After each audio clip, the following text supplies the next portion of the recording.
Okay, well, we are live. It looks like the camera is working. Very happy and proud of that. Gold star for me figuring out technology tonight. Welcome, everybody. I'm so excited. Not just because I know this got pushed off for us, but just because I've been really, really excited about this campaign for the last couple weeks. So I know we just did our recap. I'm going to read a really, really long intro that kind of is a Cliff Notes version of everything that we world build in our session 0. And then what we're going to do is I'm actually going to let you guys jump right into it. You guys are going to, the goal is explain what your classroom looks like, what a normal class would look like, and then we're going to talk about your office space and the dorm space. You can do that in any way that feels natural. What I want you guys to do with this is sort of tell a story of your character's day. So if that means that they start in the dorm, and you want to describe it that way, and then they segue into the class and their classroom and office, that's perfectly fine. If you want to start in the middle of a class and then go backwards, it is entirely up to you guys. I'll just kind of throw names out there so that we have an order to go in. And then at the end of the session, or not end, but towards the end of it, we're going to all come together for a staff meeting. And your fearless leader, your headmaster, who we'll talk about in just a second, is going to go over some changes, some announcements, and that's all we're really going to accomplish for tonight because we do have a hard cap on our timing. So, first and foremost, hello, interwebs. Hello, everyone who might be watching, and hello to my beautiful players. I'm Emma. I am your GM, your force of nature that I keep coining, and the wrangler of all the chaos that we're about to get into. For anyone who has played, we are playing the Kids on Broom system. If you haven't played, what is wrong with you? The Kids on systems are amazing and super fun and easy, and you'll get to see that with our playtime. But the world that we're jumping into this evening is the Bermuda Triangle Academy. Surrounded by mystery and rumor, the biggest one being that this is actually the original settlement of Atlantis, and it did not disappear, but rather it fled from society. This is one place the magical sickness of the world doesn't seem to have reached. A school whose only access is from a magical cruise ship that brings its students from Dock 42.5 once every year.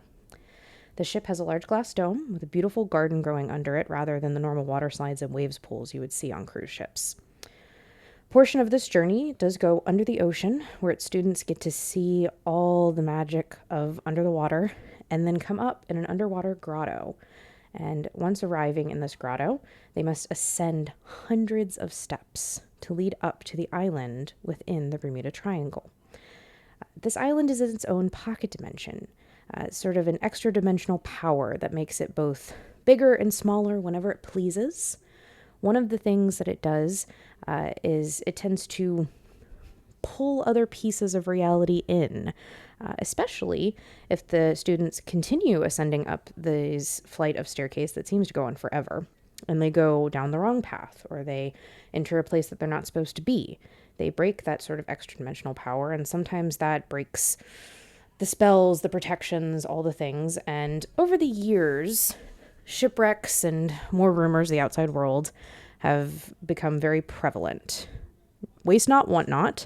You guys have taken those shipwrecks and turned them into the dorms for your students, which we'll also get to look into a little bit later, so that each of our teachers can tell you a little bit about those dorms. However, if you follow the correct path, there's rumors of the Chateau d'Ir, a tower that goes so far up above the clouds that you can see everything.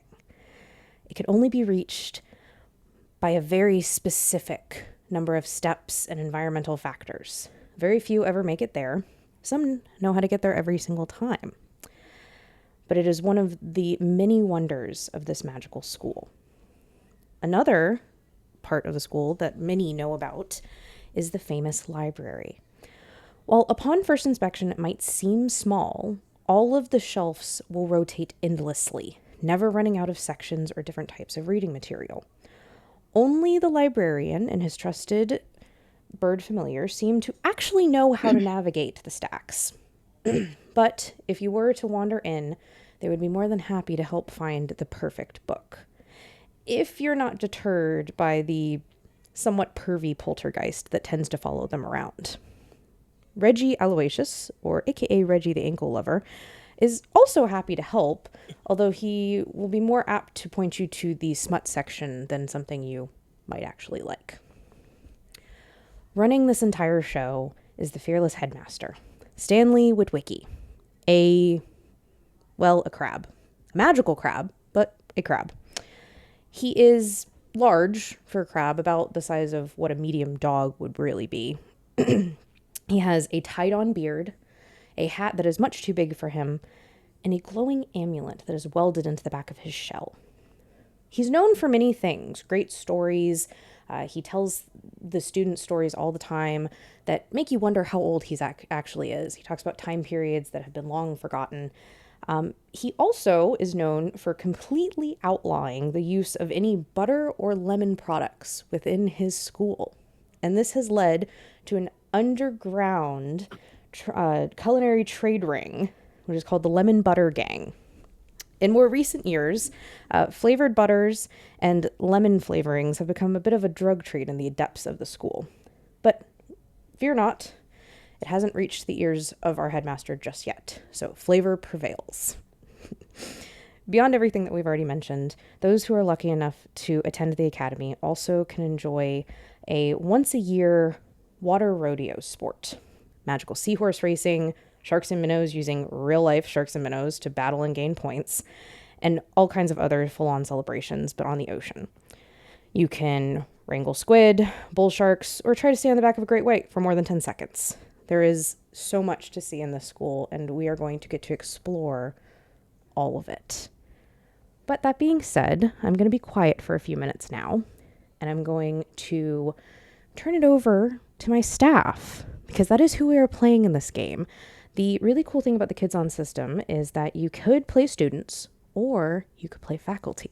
And my entire table of players have decided to play the fearless faculty behind the Bermuda Triangle Academy.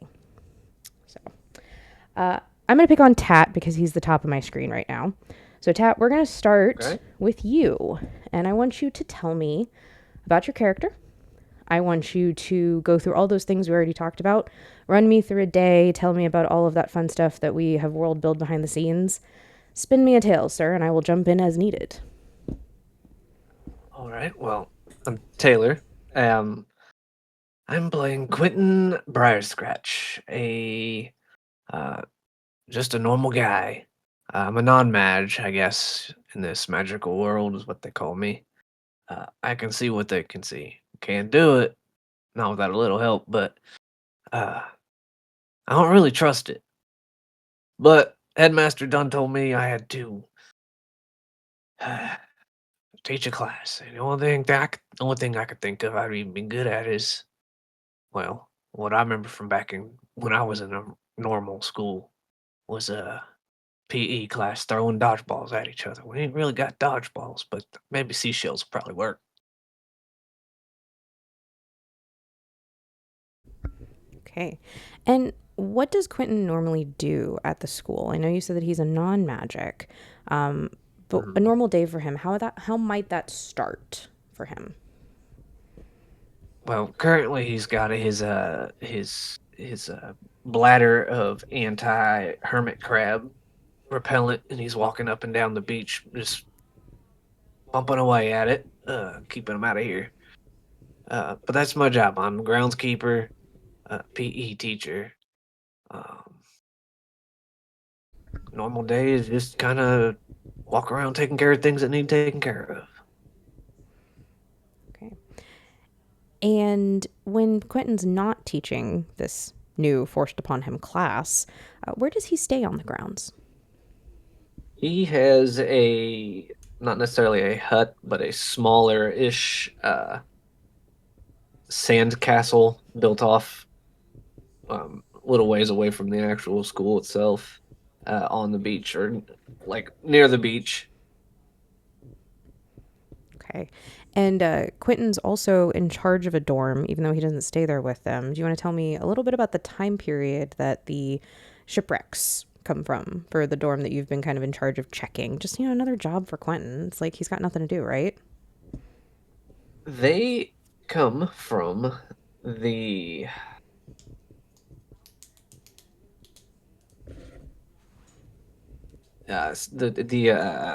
sorry, Wild West era. So rootin' tootin' shooting sons of guns. So like old school steamboats and some like Absolutely. slightly modern boats, kind of. I think, yeah, like Wild Wild West. Perfect. My favorite movie. Okay. And I think the last thing is, what about, again, I know you're not like a true teacher, you just kind of got this thrust upon you. Um, Mhm. but does Quentin have like an office or like a supply closet or some sort of center of operations that he tends to be around a lot?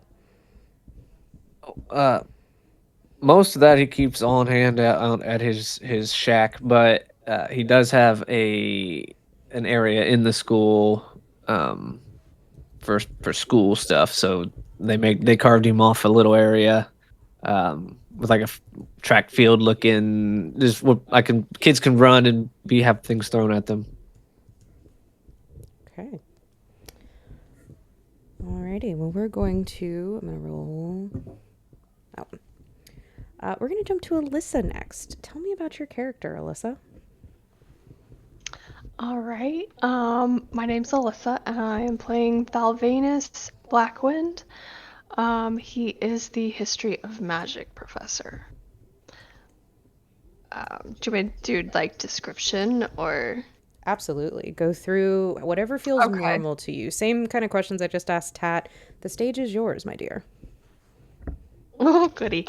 Okay. Um, so he is an older gentleman, tall, kind of skinny, dark hair, but it's like doing the kind of salt and pepper graying. Um, and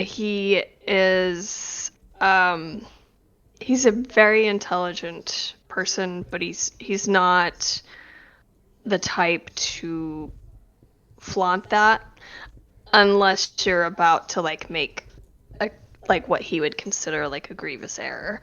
Um, uh, but otherwise, he's a history professor, so he's most of his knowledge is about past things. So he doesn't necessarily bring a lot to current topics and conversations.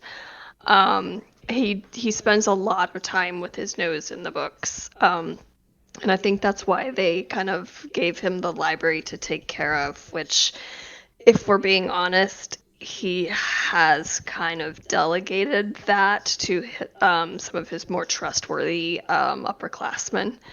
Um, and then when they're in class or things like that, then he comes and actually does his job and takes care of the library. He has a familiar named Itzy, which is the biggest raven I think anybody has ever seen, like even big for a raven. Um, and it kind of helps him throughout the day keep on task because he gets very sidetracked with his research and which classes he's teaching, and sometimes goes over in teaching because he loves the subject, and so Itzy kind of helps him keep on schedule. And um, depending on the class is what he kind of teaches to the kids is like the lower classmen like basic kind of history like stuff like that, and then as you get to the upperclassmen, um, more about morals and ethics and like mistakes that can be made throughout history, things like that. And Itzy kind of helps him stay on task with, no, this is a lower classman thing. We're not talking about, ethics, things like that now, and keeps him on track. Um, he is um, in charge of the um, HMS Atalanta dorm, which sunk during the Victorian era. And its mascot is the puffin because of resilience, which he finds just hilarious. Is this little itty bitty bird um, that has become this mascot. And he's kind of throughout the years really taken it on and like enjoyed this mascot now. I think that's it. Oh, and Reggie is kind of his ship's ghost, because that's where Reggie actually passed away, was the sinking of that ship. So Reggie is the library's ghost and his dorm ghost, and is kind of his problem to deal with. But Reggie is also best friends with his familiar Itzy, and they do get into trouble sometimes. I love to hear that. And what about a office space? Does Thalvanius have sort of a space in the library? Is there a space sort of separate? Where does he kind of go in between all of those things? He kind of just sacks out in the library or his classroom, which is just kind of a typical classroom, chalkboard up front, like whatever dates that are important for that lecture that day. There is a bird uh, stand in the corner, which would be like the only odd thing that you would see. And then he does have his own personal library in the dorm. So kind of like in between there, and between Itzy and Reggie, kind of keeping tabs on things. They make him accessible to other people. I love to hear it. And I am going to pick on you for one more moment because there's an important thing that we haven't quite touched on yet for anyone who's listening. There's a great rumor, some people say, but a very fact in the world that you guys live in that is becoming more and more prevalent. There is a bit of a magical sickness sort of spreading through the world. Every other magical school has seen lower and lower entry numbers, and in some cases have even seen people losing their magic. No one has quite pinpointed how this is happening, why this is happening. But Alyssa, I know that your character, Thalvanius, he has a very invested interest in this mystery. Tell me a little bit about that thought process, kind of like why he's so interested or maybe what he thinks.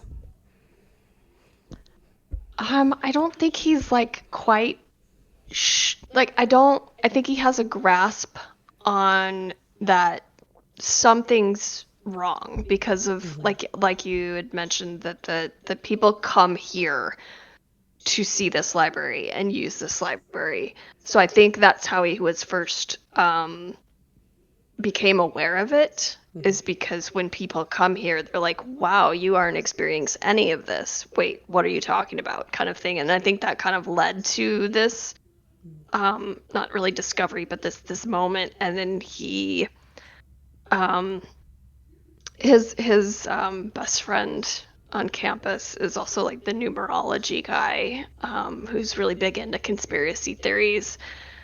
So just popping that idea back and forth with him has kind of launched him into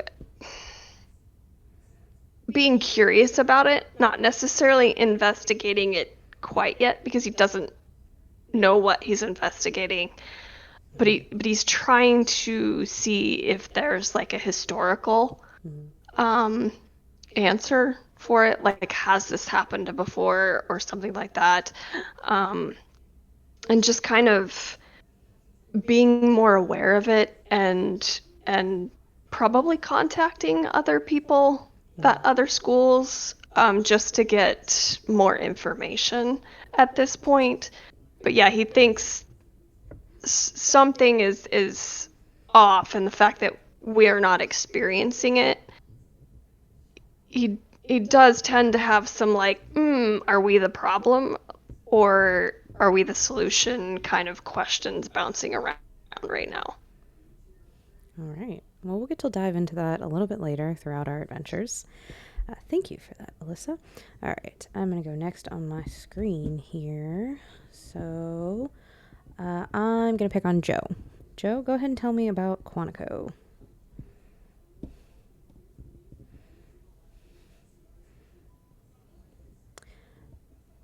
I believe that you are muted if you're trying to talk to us, just as a heads up.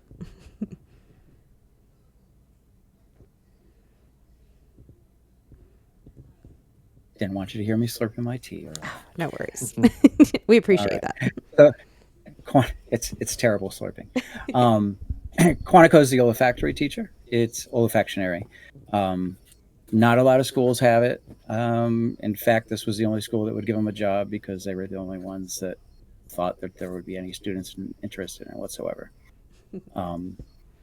Quantico is from Brooklyn, but nobody would know it because he never picked up the accent from the Brooklyn. He's got long curly hair. He wears a beard. It's all just basically things to keep aromas close to him. His little sidekick is a dwarf skunk named Lilac, and his classroom is a lot. When you walk into it, it's a lot smaller than everybody else's classes. He doesn't have any less students, but everybody's kind of crammed together, and that's because behind his desk, he's got some just things, drapes hanging, and he had converted the half of his room into his office. He just collected more and more and more different beakers and different things to create his spells with, and it got carried away, so it takes up half his classroom. His ship for his dorms is the Witchcraft, which is an actual ship that disappeared back in 1967 off the coast of Florida. It was just the owner of it, Daniel Burak, was taking his friend, who was a Catholic priest, out for a nice trip out to sea just to see what Miami looked like at night. That ship disappeared. Nobody ever found it. It ended up in the Bermuda Triangle, getting sucked in by the school. Unfortunately, Daniel Burak passed away. Father Hadrig Horgan also passed away, but he kind of got stuck on the ship, almost like, I think it was it Reggie? Was also on his boat. He's a priest, though. He doesn't believe he's a ghost. He tried a little something that his friend gave him, and he thinks he's still on like this 65-year acid trip. And everything that's happening on the boat is really just something interesting to him until he wakes up from this dream. The mascot on the boat is the pet that was on the boat. Bear with me because I forgot what the darn things are called.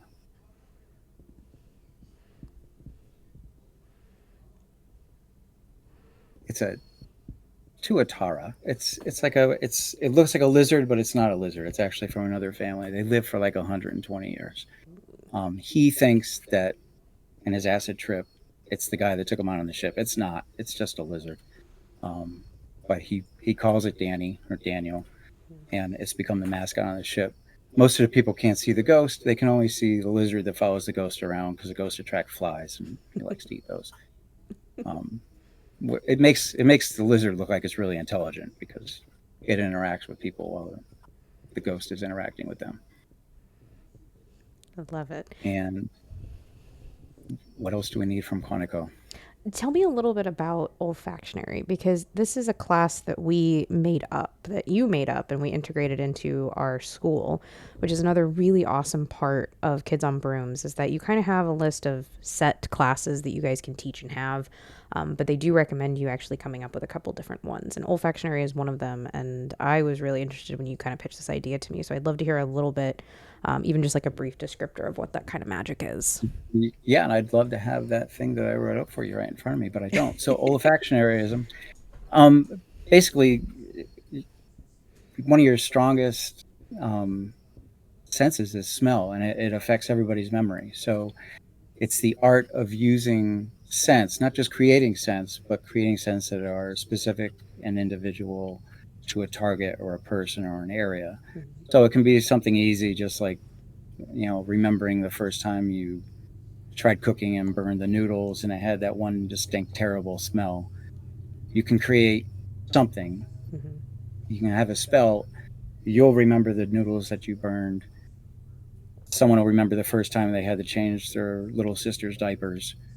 it'll be different for everybody, but it's the same reaction for the spell. So it's creating that olfactory memory to elicit reactions from other people. Exciting, and I can't wait to see Doesn't how do a we lot of forget. doesn't do a lot of interacting with other objects. It's mostly on living creatures. I still think it's an awesome concept, and I can't wait to weave that in other places. All right. I'm sure you saw this coming since he's our divination teacher, but Ranger, I'm going to pick on you next. So it's your turn to tell me about your character. All right, I'm Ranger, and I am playing Tiberian Percival Veilstorm, also known as Grimwatch. He is the professor of divinations. He's a reluctant oracle. He wanted to be a stunt broomstick driver. Like, that was his dream all growing up and everything. But then he got the gift and has kind of been in that little jumble ever since. He has a familiar with him that is a pygmy owl named Titan. It may be tiny, but definitely a very intimidating aura about the little owl. Let's see. Let's go into his dorms. So he is in charge of the Dormitorium Oraculum, which is based off of the Greco-Roman era. The outside looks like a bunch of smashed together Greek and Roman ships that had all sailed into the Bermuda Triangle at some point. With a large, ornate marble entryway that has the words Dormitorium Oraculum across them, with a massive Minotaur statue looming over it, and also the words Sapientia ex Labyrintho, which means wisdom from the labyrinth. As might be suggested, the house mascot is Alexandros the Minotaur. He wanders inside the halls, so once you get inside the dorms, it's kind of like a labyrinth. There is nothing but doors, and every single door has like a mythological statue hanging over said door. Basically, if you don't live in the dorms, good luck finding where you're going to be going. There's lots and lots of entryways. People have gotten lost in there in the past, and Alexandros has had to either remove them or assist them in some way or another. He's a giant, hulking, black furred minotaur. Looks very intimidating, but he also has a little set of bifocals on, as well as a scholarly toga. In his pastime, he does enjoy reading a good book. Further into the dorms, the rooms themselves are set up very nicely, very lavish. It's kind of like a cruise ship, like suite, but turn it into like a Roman type theme. So they have a very nice bed in there. Every single room has a little porthole that is their window, and no matter where your room is inside the dorms, that porthole always looks out to the sea for some reason. As far as his classroom, he has a classroom that is within the main school. It's kind of set up like a circular amphitheater / observatory. All the seats are tiered and circling around, and in the very center of the room is this massive crystal sphere that is floating in the air and constantly just swirling with different colors and galaxies and everything. And a typical class, everything that would be being learned in it would be displayed on that giant orb. The inspiration was from a museum that I went to one time where they had like the rotating ball in the center and they showed all the planets on it. So he kind of wanders around in the center of there and just kind of talks to his class as they go over things. They go over everything as small as reading tea leaves, as that is a form of divination, all the way to more advanced stuff like diving into dreams. His office is actually located in the tower. Only he seems to be the one that knows how to actually get to it, but there are several ways for other people to access it.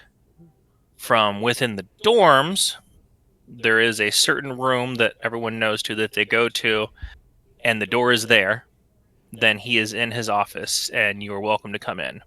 If you go there and there is no door, then you're not getting in. And then the same goes for his classroom. There is a teapot in the corner that you go over to the teapot, and basically you knock. And if the teapot says, pour the tea, you pour the tea and you appear in his class, you appear in his office. If the teapot says, go away, you're not going to get anywhere. And if you try to pour the tea after the teapot says, go away, it teleports you to some random, non-important area on grounds.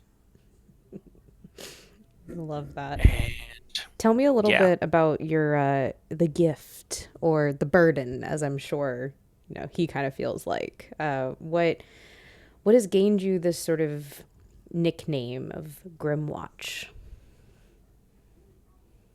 So ever since he got this gift or curse or whatever you want to call it, it's always for the most part been negative foretellings.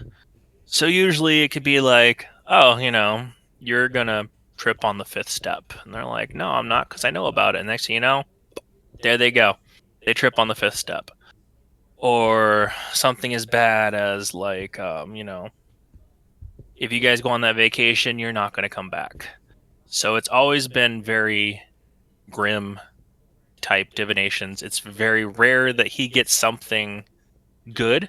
Sometimes it might be grim and comical, but it's very rare that it is a good foretelling. Hence why a lot of people started calling him Grimwatch, because if he told you something, chances are it was bad and it was going to happen and it would freak people out. He also, in his office, he has this book that he ended up obtaining over the years while he was trying to figure a way out on how he could manipulate fate and like change his gifts so he's not always seeing everything that's bad. And this book looks blank to everybody else, but it is constantly scrawling all these like prophecies and stuff that may or may not happen. And so he has that in his office because he tries to not look at it because it drives him crazy.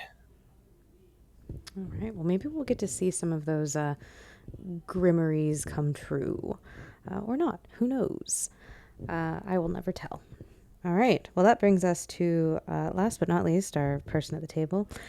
Rowan, tell me a little bit about your character, or maybe which one we are right now.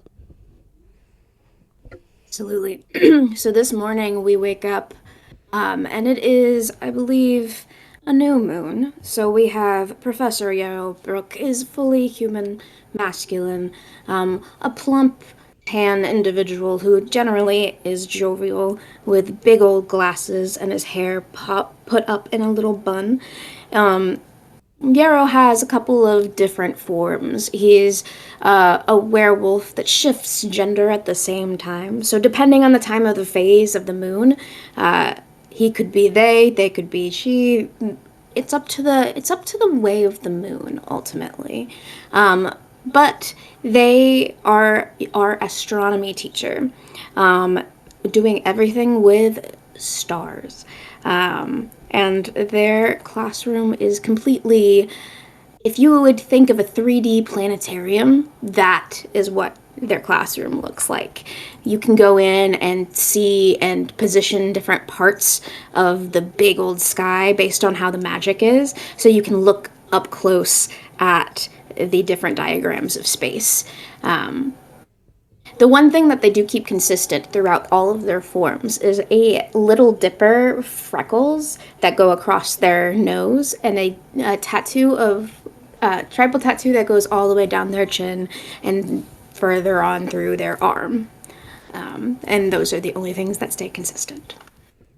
Okay. And you also consistently have a really fun familiar that stays with you.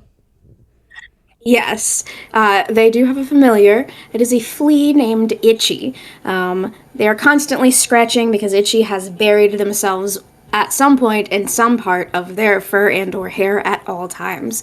And it's just constantly like there to say, hey, have you thought about this? Hey, have you thought about this? Hey, this is an inopportune time for me to tell you about this, but hey, have you thought about this? Itchy is a little bit annoying, but that's why they love them. Okay. And your dorms, what kind of time period theming, what is Yarrow in charge of? Professor Yarrow is in charge of. It's almost based after like the Polynesian travelers, the wayfarers that have gone through the Bermuda Triangle and have definitely found and located in here. We might think that they might have been some of the natives on the island that just settled and put up life here. Their dorms are just multiple canoes stacked kind of on top of each other with scaffolding in between and parts of different whatever we could find on the island to kind of connect them together in a more nature themed, reusable kind of dorm experience. People will like have different, instead of like beds, they might have hammocks that are all their own, always feeling the sea breeze, always being in touch with whatever that the nature has, and always able to see the sky. There is a mascot of their particular dorm, which is, of course, a tern, which is actually a seabird that does help them figure out which direction is north. So, this one is a little turd, though, and thus gets the name Turd. What about an office space? Does Professor Yarrow kind of have a place that they can go away from their classroom, as beautiful as their classroom sounds? Yes. So they, with the flick of their magic, they can turn off the 3D planetarium that is kind of around their classroom, and the illusion disappears, and you'll find 7 different spaces based on which form they're in that night. It's a combination of nice and luxury down beds and dog beds, and depending on what they're feeling, there's a different spot for them and a different setup with 8 different tea settings or water settings if they're a dog, so that they can relax in luxury with the sky around them. Very cool. All right, guys. Thank you for giving us a little peek into the world that we are building and dealing with. I'm going to ask a couple of you, and it's okay if you don't remember, I have notes. It's been a while. But everybody also helped me come up with some of the other staff members. I'm going to try and remember, and if we need to remake some of it as we go, well, improv is the spice of life. I don't care what anyone says. So we have our defense against malicious magic teacher, which I'm not going to lie, I think this was sort of a combination between Joe and Ranger, because I know one of you said crane person and then you guys kind of started talking together. But that's Professor Baron Billingsley Barkhaven. And you guys are more than welcome to jump in and kind of give me a little bit about our crane person professor, and I'll jump in and give some information as well.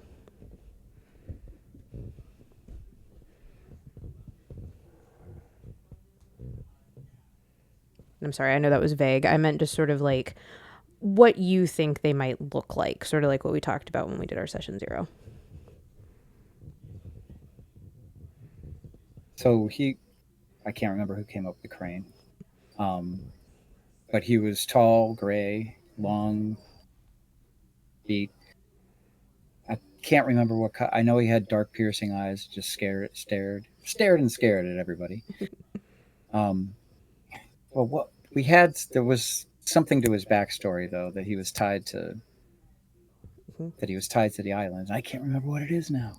You guys told Is me that it? that he had pioneered defensive magic, and the rumor is that he actually helped Headmaster Witwicky sort of put up the original magical wards that eventually led to your sort of interdimensional pocket.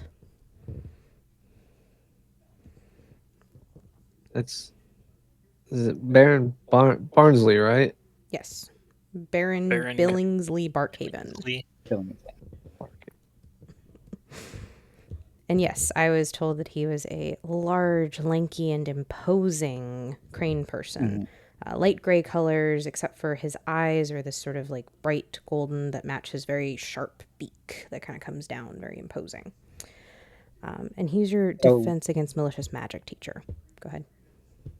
Was he the one? So we decided, was he the one that created the vortex that created the triangle in the first place? Yes. Yes. So it's a very small space, but it's very large inside and ships all right. You might even say it's bigger on the inside. Yes. And he's very scary to all the students. Perfect. Okay. We already talked about our history of magic professor. That is Alyssa's character. Our divinations professor, which is Ranger's character. Astronomy, which we talked about Professor Yarrow. Our numerology teacher. Now, Rowan, I think you came up with this one because we joked that it was a combination of Bryn and Pistachio as a satyr with like curly hair and glasses. I have it written down just as Kepler, as a they, them. That's all I have as well. Kepler, the they them numerology teacher, very into books, very into conspiracies, and very into being very nice about conspiracies. Whatever they think that happened, I feel like it's always going to have a good ending. So they're always very hopeful about whatever the big conspiracy is. Like this whole magic sickness is just it's just a way to even the playing field so that we all gain empathy, and it'll all go away as soon as we all figure out what's going on. Why? Because 17, 19, and 23 all go together. That makes a lot of sense to Kepler. It does not make any sense to anybody else. And I think we described them again as having sort of that like big curly like orange red hair and like literal Coke bottle glasses, just kind of like makes their eyes look like bugs at any given time. Yes, exactly. Constantly eyes shifting, big old glasses, and big curly hair. I think we described put up into some sort of bun with a bunch of things in them too. Yeah, I think which is more of the Bryn and Pistachio smashed together. I think that was about the point both of us went, did we just combine our characters on accident? It's the love child, who knows? By the way, anyone listening who hasn't gone and listened to Dodo Born or System Shifters, first of all, what are you doing with your life? Second of all, go look us up on pretty much any podcast sites anywhere and catch up. Yeah, do it. Do it. Push the buttons. I am going to reel Alyssa in here for just a moment because, Alyssa, this is your character's best friend. You guys sort of bonded over the conspiracy. So I want you to give me a little bit of a descriptor. And again, no wrong answers here, but whether it's a personality thing or maybe how you think the two of you would have become friends, just something that you feel would go with Kepler.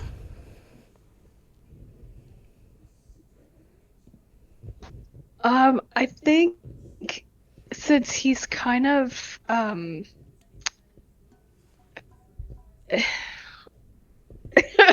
think because we're best friends, I think me calling him nuts is appropriate. Because he's just a little off, and since Dalvanus is very intelligent, he's also a little off. So I think they just kind of became friends due to like just kind of being the same kind of personality, a little like socially awkward. People just kind of like, okay, yeah, sure, and they kind of just meshed. I imagine to the walking point into where the faculty lounge and hearing you two argue over some bull crap. Yeah. Just Walk in and everybody like else hear is what's like, going on and immediately turn and leave. yeah. And we're like, yeah, that's normal. I even like I decided that he was actually the reason that I got a new broom. Because my character is just I when I find something I like, I will buy every color of it just so I know that that will last forever. And he got tired of me, I guess, using an old broom, and so he brought me a new one. And it was kind of a joke, but it's literally like a black stick. And I had to put an arrow into it because it's, brooms are directional. But this is uniform, and so I had to like, put a little arrow into it so I know which way was forward. That's kind of the friendship we have. I love it. You're the weird kids that liked the oatmeal raisin cookies, and so you just shared them together, and that's how you became friends. Yep. Is that a weird kid thing? Because I feel called out. I also called myself Yeah, I out, so love just oatmeal to be raisin. fair, like, okay. And then Tat, you came up with the charms professor for me, Yara Sunbearer. We talked about her being Native American and rumored, but never confirmed, to be from the original inhabitants of the island. Tell me a little bit about her. You said this was sort of like Quentin's BFF, sort of like the only one that he really trusted.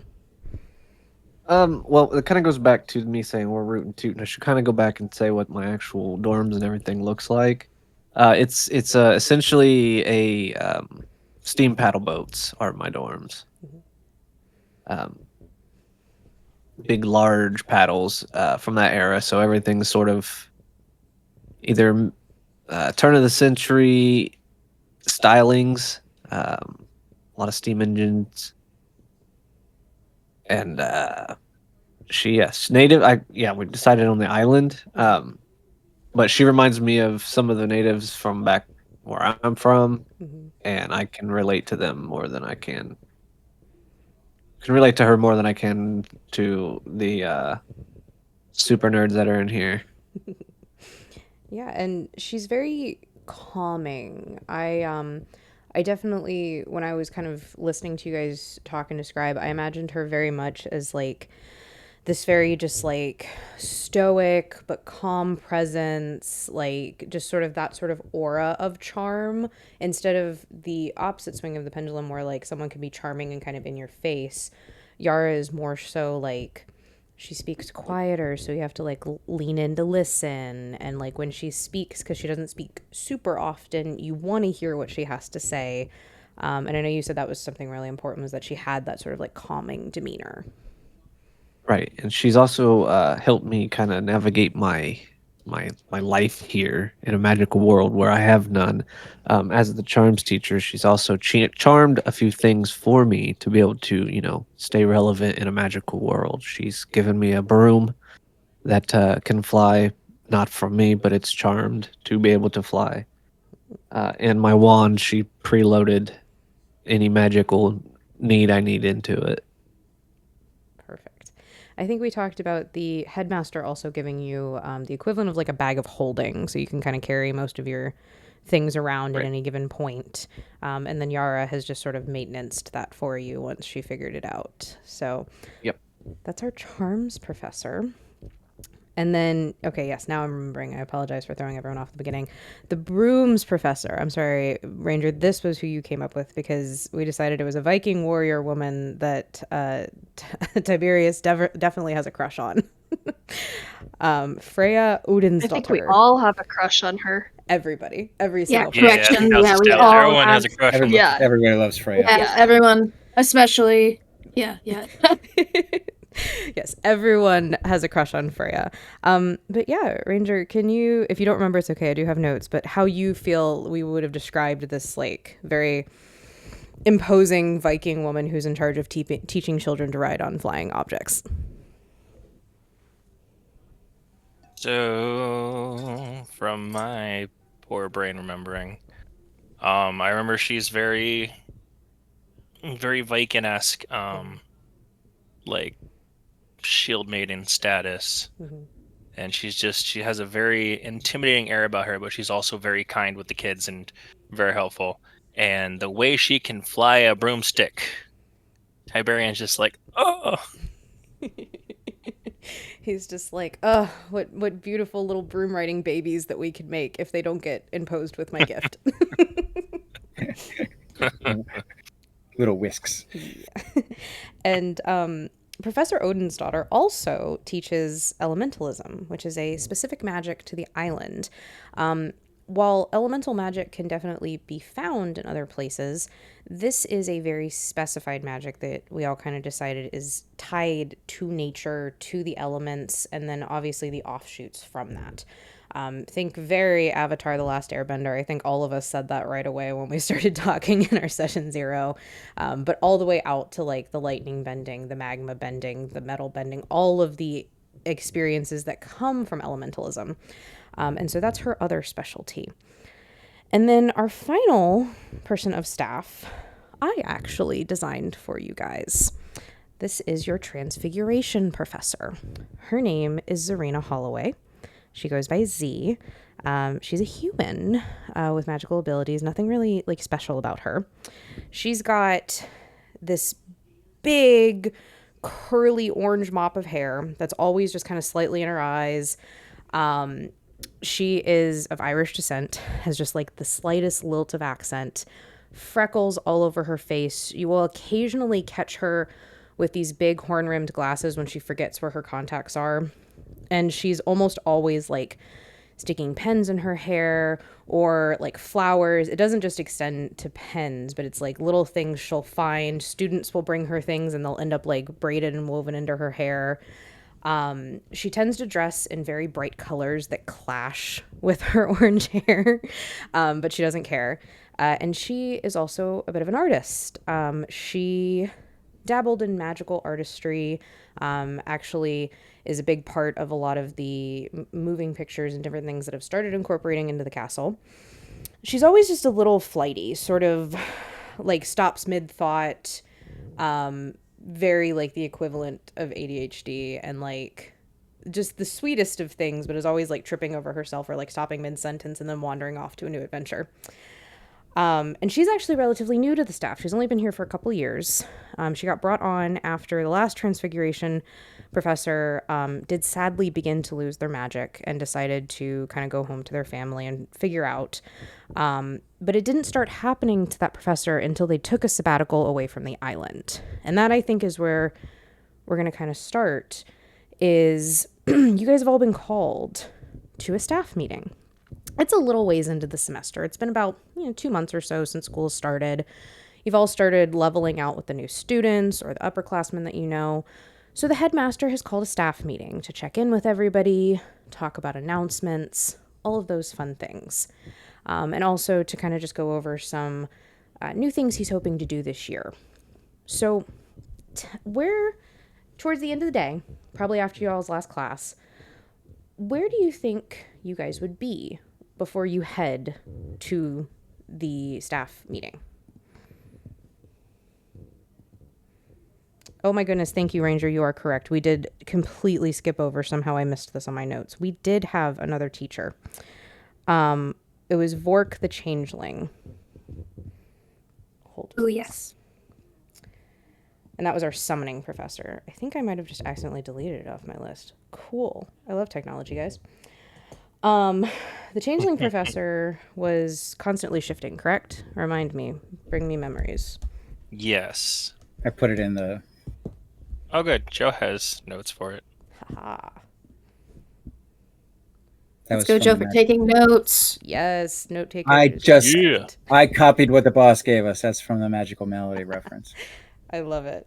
I think I just accidentally deleted it from my notes somehow. Probably when I was editing it earlier. Yay. I did one really good thing with technology today, guys, and the rest of it's just screwed. Sorry. So... Yin and yang. Yeah, right. So, yeah, so I'm so sorry. I just talked over somebody, and I apologize. Go ahead, whoever was talking. Oh, no, you're fine. I said you win some, you lose some. So our summoning professor, I think we decided, is a changeling. Ever-changing appearance, takes all pronouns. And the rumor is that occasionally they will take a sabbatical leave and take on the appearance of a very famous individual in the non-Madge world before having some sort of tragic death and coming back to teach again. No one knows what they actually look like. They're just ever shifting. There's always some different appearance of them one way or another. Some days they're a beautiful blonde female, some days they're a big robust Italian man, some days they're somewhere in between, and everyone just kind of accepts it. And it's like, oh yeah, it's just Professor Vork, don't worry about it. So now that I have been corrected, thank you, players. Back to the general question. End of the day, last sort of class is finished up, or whatever end of the day your teacher might be doing, where do you guys think you would be right before you head to this faculty meeting?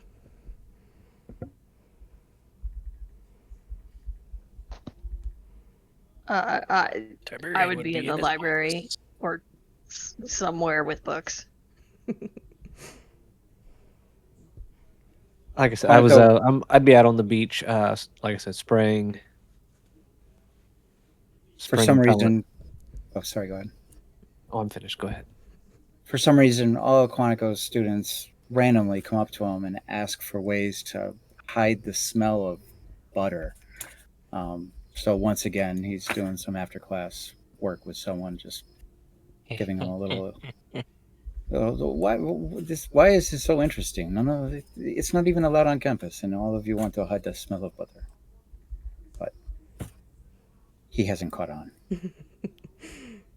There's I'm sure, an underclassman trying to convince you that they have a really bad memory to like the smell of browning butter, and is just going on this like obviously a big lie tangent, but Quantico is like none the better. It's just like, oh. He pays less attention in class than most of the students, so when they say it was on an exam, he believes them. I did put that there, didn't I? Yeah. Oh, I did. I think Professor Yarrow, Professor Brooke is like kind of padding up to the library because they're going to meet up with Kepler and Thelvanus before the staff meeting. It's like the three of them probably will get like a tea or something, and they're kind of bored, so they go to the library to go and meet up with people.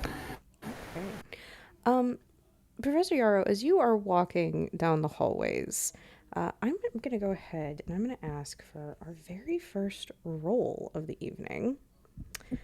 No stress or anything. I'm not stressed. I'm not stressed. I'm not stressed. Are you stressed? What? I'm not stressed. And she goes, this is a terrible time for you to be walking in the hall. I'm going to ask for a flight check from you. Right. For those watching, you have a couple different set stats in Kids on Brooms.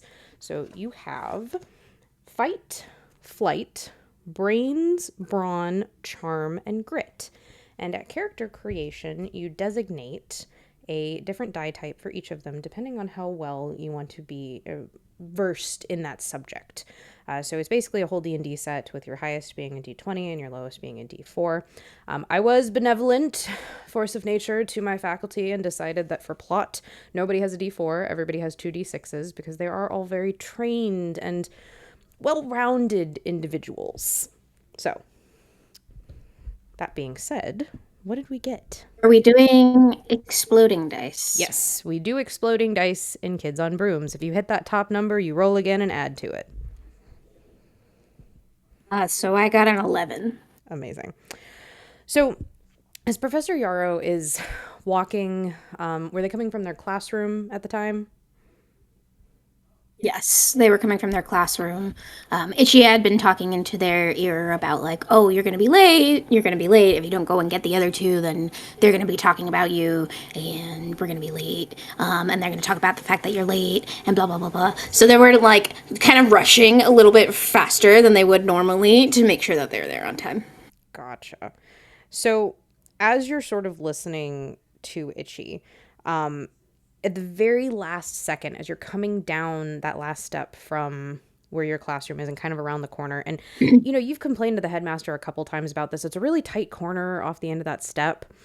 But you just manage to kind of stop listening to Itchy for a second and see that there's some, they look like the sample paint cans that you get when you're trying to figure out like what paint to do a room, but there's like 12 of them, and they're kind of like spread right after this corner, and you just manage to sort of like pivot. You still kind of stumble back a little bit, but you manage not to like fall over them.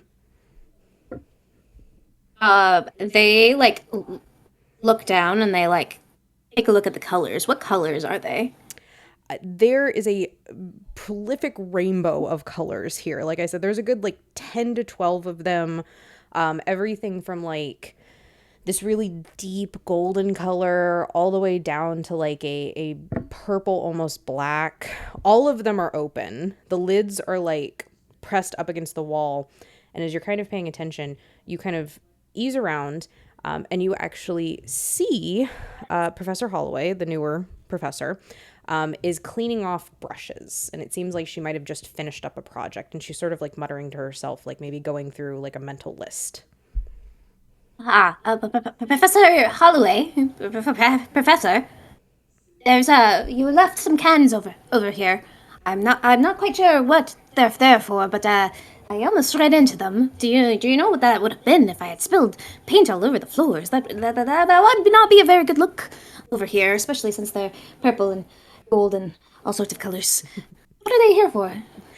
And as soon as you say her name, she sort of like is surprised out of whatever revelry she's having in her head, and she jumps and the paintbrushes kind of go flying, and then she she immediately like sticks a couple in her hair and like tries to catch the other ones, and she's like, oh goodness, I'm so sorry. And you can hear like as she gets nervous, she gets a little bit thicker of an accent, because normally it's just sort of like at the back of her words, and it's just, oh, I'm so sorry. I was finished.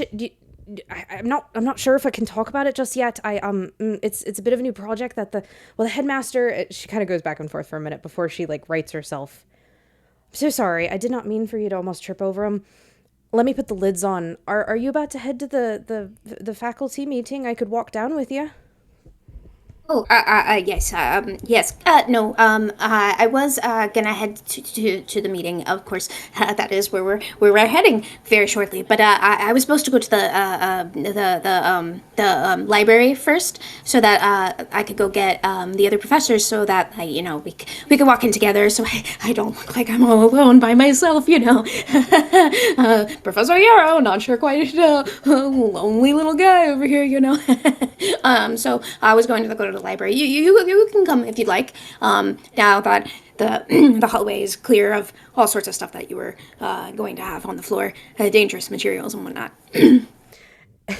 As your sort of like nervous matches her nervous, it almost calms her down a little bit, and she sort of like takes a breath and, oh, that'd be great. I understand what you're saying. It's hard feeling alone. I've definitely felt a little bit of it since coming here. It's so hard. You all such close friends, and I'm excited. Everybody here is so good at what they do and so interested. And as she sort of talks and like calms herself, she finishes putting the lids on things, and she pulls out this, what you immediately think is some sort of a stick with like moss on the end of it. But then you realize it is a wand, but it's got this like crocheted handle or like handle holder that looks like this sort of like mossy green, and she sort of waves it and the paint supplies disappear, and she sort of rights herself, and she's like, well, I don't want to impart myself on your plans, but if you don't mind me joining, I'd love to.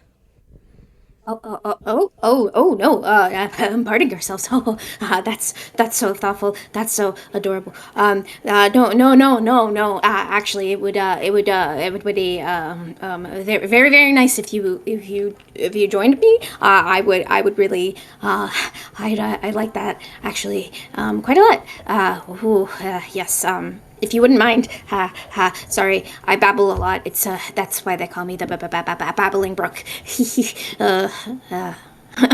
And they just like turn a little bit red, and it's like, Start babbling. I am Yarrow in this moment. I love it. Z's gonna just kind of reach out and like put her hand on his arm and be like, "Thank you. No, I love the babbling. As you saw earlier, I do the same thing. I think it is adorable." And she's gonna kind of gesture and sort of be like, "Lead the way." Adorable. Oh, okay. And then Itchy's like strangely quiet as they just go, have you been this way? And they start like just babbling along about like the different things that happen in the hallways as if she doesn't know already, but they're making conversation and kind of just continuing to babble, especially since she called him adorable. I love it. Ranger, is our divinations professor finishing a class? Is he maybe like doing something on his own time? What do we feel like he'd be doing right now? He's just taking in students' questions. So he's sitting in his office. It's like, during the normal after hours time. So any students that want to come in and ask him something or talk about something, he's there in his office right now. Okay. And I feel like your familiar would probably remind you. Like Titan would probably like. Does Titan have a perch or like an area in your office, or does he just kind of like free roam? He does have his own little section that I would call it very similar to how Archimedes has stuff in Sword and Stone. Oh, I love that movie so much. Okay. And I imagine just kind of like midway, maybe between your explanation to whatever student you're kind of like talking to, I feel like Titan's just kind of gonna like hop over to you and then like up on your shoulder and just like make like very intense eye contact with this student to point that they're like uncomfortable enough that they're like, "Oh, okay, we can finish our conversation later." And then he's gonna like kind of like peck at you to like up at the clock, peck at you, just to like remind you that you have the faculty meeting to go to. Excellent timing, Titan. Let's go. Okay. And as you come out of your classroom, you bump into that lovely, foreboding brooms professor that we talked about, Freya. She's got two different brooms just slung over her shoulder, just like, full. I'm imagining like a robe that's been turned into like a vest because like the sleeves have been like ripped out. And you've got just like those bulging biceps with that sort of very Nordic, almost tribal like tattoo all the way down both arms, and just kind of like, "Oh, Grimwatch." Hey, Freya. How's the skies? A little cloudy today, but never stopped us from flying, did it? Never. And I imagine she's gonna actually show you one of the brooms. It's a newer model, and I because both of you are broom enthusiasts, I just imagine that this is a normal thing, especially if she's coming off of class. Like she's gonna like show you the latest broom, and that's gonna be kind of the conversation you guys are having as you walk down the hall. Ooh, yeah, I'd take the broom and I do the full inspection. I sniff the bristles and lick the wood, and oh my gosh, this is nice. All very normal for broom enthusiasts, obviously. Yes, Amazing. quality taste. Quality wood taste. Okay, and then let's hop back over to Quentin. As you're finishing up your hermit crab repellent spray down the beach, tell me why too. Are these like normal hermit crabs that the like headmaster just doesn't like, or are these like magical hermit crabs? Why do we need to repel them off of our beach? They're horrible pests. They get everywhere. They're like cockroaches or mice back from where we're from. Got it. And who do you think maybe as you're cleaning up the beach and finishing up, which professor do you feel like maybe you'd run into? Maybe like sitting up on one of the cliffs or like on some of the benches and things like leading down to the beach. Who do you think you'd run into? Ooh.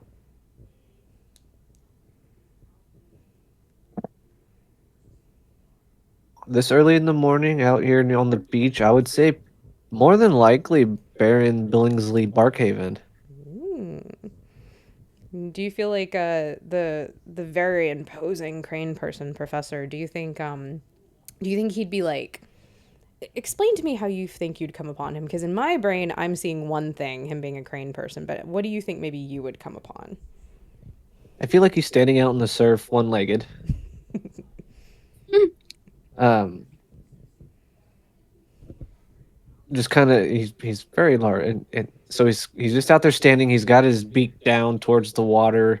I can't tell from this distance if his eyes is closed, but I generally try to give this guy a wide arc around. Uh, he's usually out here every morning, but I know it's about time for this meeting to start up. Mm-hmm. So maybe hey, Professor Barkhaven, it's about that time. I imagine him doing the really freaky bird thing where they like their whole body kind of twists and like part of them stays in one place. Like the just like the yeah, like Rowan's doing. uh, I just think of how creepy the heron on the boy and the heron looked. Yeah. And I imagine him in this like I'm gonna take a little bit of force of nature here, and I'm gonna say he has this like booming voice. Like it doesn't look like it, no matter how big he is, like as a bird person and like imposing, he just has this like deep, gravelly, like just yes, Quentin, thank you for reminding me. Like leaves chills kind of like down the back of your neck, no matter what he's saying. You're welcome, my friend. I'm gonna head that way now. Can you find your way all right? Yes. I'm going to finish my, and you see his head like whip back around.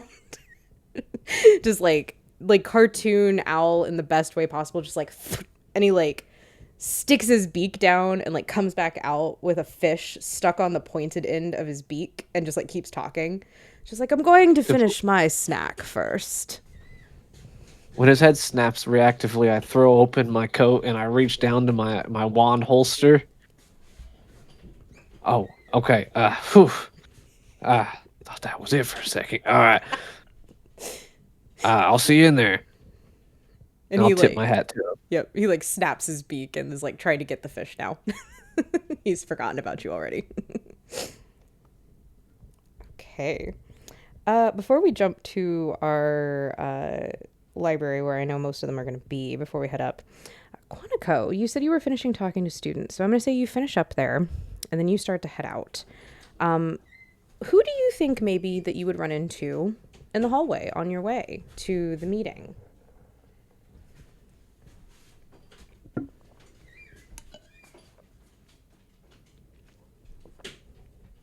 Who was that for? Sorry. Oh, I'm sorry, Joe, that was for you, for Quantico. Oh! I swear I heard Quinn. It's okay. I thought we heard from Quinn. Yeah, Quantico. He's distracted. He's getting all his stuff together. He knows he's late. He's got lilac kind of running underneath his shirt, so it always kind of looks like he's doing one of those really cool peck moving things. It's really just a creature running back and forth. But and he steps out, and there's like this big giant Polynesian guy wearing like traditional garb with bells on his ankles, walking in the opposite direction. He almost walks into him, and they stop, and the guy's really big and imposing, but Quantico stares at him for a second and takes a whiff, and he's like, "Oh, Professor Vork, I will walk with you down to the meeting." And it turns out to be the changeling there.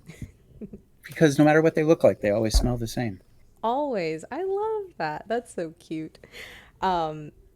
Yes. So, Professor Vork, you kind of fall in step together, and forgive me because I just had fiance bring me water again, and I got distracted for like 2 seconds because give me the description of their current one more time. Professor Vork? Yes, please. Right now, basically, what was that character The Rock played in the Polynesian? He's just this huge Moana. Polynesian guy, Moana. He looks like Maui. He's got Understood. He's got He looks like got the Maui. grass skirt on. He's got the flowers on his head, and for some reason, bells on the left ankle. They're ching every time he takes a second step. I love it. Professor Vork will occasionally take on one of the time periods because he feels like it, or they feel like it. Beautiful. So as you guys are walking, you get that, as you described, that sort of like cha-ching step, cha-ching step. And just, oh, yes, Professor Quantico. And no matter what form Professor Vork is in, they always have this sort of smooth voice. It goes up in octaves and down in octaves and all that, but it's always just like very smooth, like you want to listen. It's similar to Yara, but in a different way, and like that sort of opposite end of the pendulum way, where like Yara speaks very softly and you want to lean in and listen to her. Professor Vork is always like very clear and not loud, but like you can always hear them, and it's in that sort of like eye-catching way. Did you just finish a class? No, of course, it was one of the periods. I lose track of the periods. Did we have lunch yet today? I got a little bit distracted. I am sorry. I'm a little out of sorts. I understand. It happens like that sometimes, especially when we have lots of upperclassmen classes all at once. I think I have. You're going to watch them reach, like, into, for all intents and purposes, the grass skirt and, like, pull out a satchel and sort of, like, dig around. And they're going to pull an apple out and they're going to offer it and be like, here, I always carry some extra. I forget to eat sometimes, too. Oh, fantastic. A grass skirt apple. That's the best flavor that I know of. And Quantico goes ahead and just not sure what to say at this point, so makes as big a loud a crunch into the apple as he can to try to distract the conversation. And he's making sure not to inhale because he's not really sure where this apple actually came from. The world may never know. Okay. And you guys head on your way. All right, so we're going to jump to the library and our wonderful librarian, Alyssa. I'm gonna go out on a limb and I'm gonna say that Kepler's probably here with you. And you guys have probably been debating or talking or whatever variant of it for a little while. And of course, correct me if I'm wrong, but I could definitely see that being sort of like what Yarrow and Z are going to kind of like come into here in just a moment.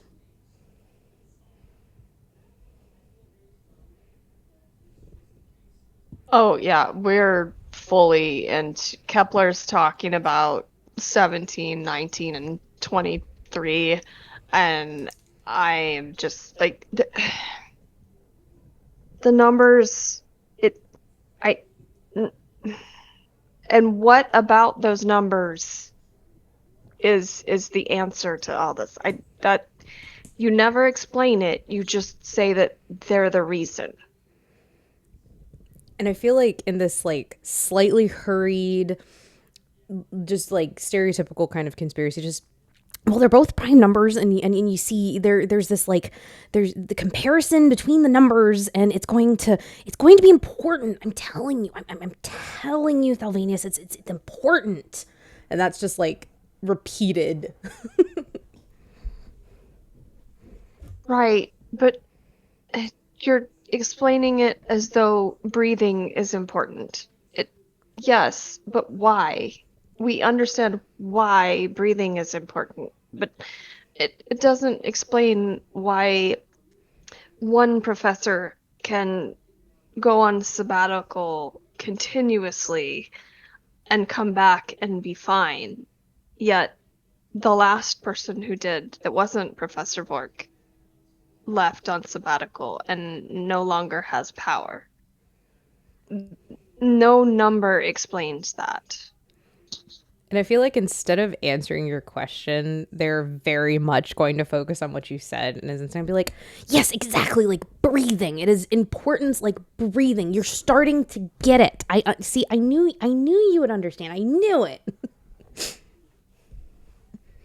I think at this point he just kind of like finds where Reggie is in the thing, or even Itzy, or both, and just kind of gives them this look. Like Itzy, he has like a psychic link to, and so he obviously says like, "Oh my God, why are we friends? He makes no sense." And just kind of like, yeah, okay, all right, yeah, staff meeting, right? We should stop. Oh, look, people are coming. And at that point, I'm going to say that yes, I think that Z and Yarrow would probably come in. At this point, I think you two would probably be comfortably babbling. Like you've in the walk kind of become more comfortable with one another. And Yarrow, I'm going to say that he definitely recognizes that Belvanius is reaching the point of getting perturbed with his best friend. So that's what you guys enter upon into the library. And then this is hey Lavavanius, hey Kepler,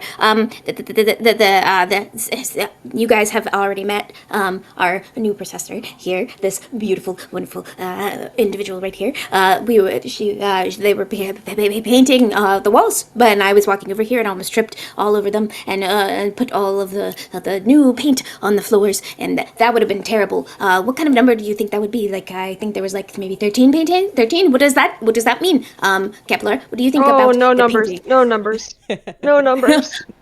Well, I'm simply just like saying some other numbers so that they get off the current string of numbers of like how many that I almost tripped over, like 7 or 13, or how much is it? What do you think? Do you think? And he like looks at Professor Harrow, right? And was like looking for her to jump in. Yeah, of course. Alyssa, give me a charm roll. This is going to be an attempt to backtalk out of getting your friend to fall back into a numbers monologue. Oh no. Okay.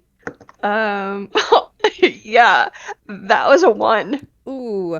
Well, this is a great time to bring up another really fun mechanic in the Kids on Systems. So if you don't want to do anything, that's perfectly fine. You're going to take something called an adversity token. You guys start the game with 2, and because you're faculty, I'm actually going to let you have an extra one, so everyone actually starts with 3. These tokens can be used for a couple different things. You can use them to, if I tell you to do a quick action, instead you'd actually be able to think about it and decide something. And a couple other uses we'll get to, but one really big important one is that once per game, I, along with learning this from Tat, have done it in prior games before, allow 1 reroll per game. So you can take that dice and reroll it if you'd like, but you have to spend an adversity token and you only get to do it once per game. So, question: when I have the easy going trait, I gain 2 adversity tokens on a failed check.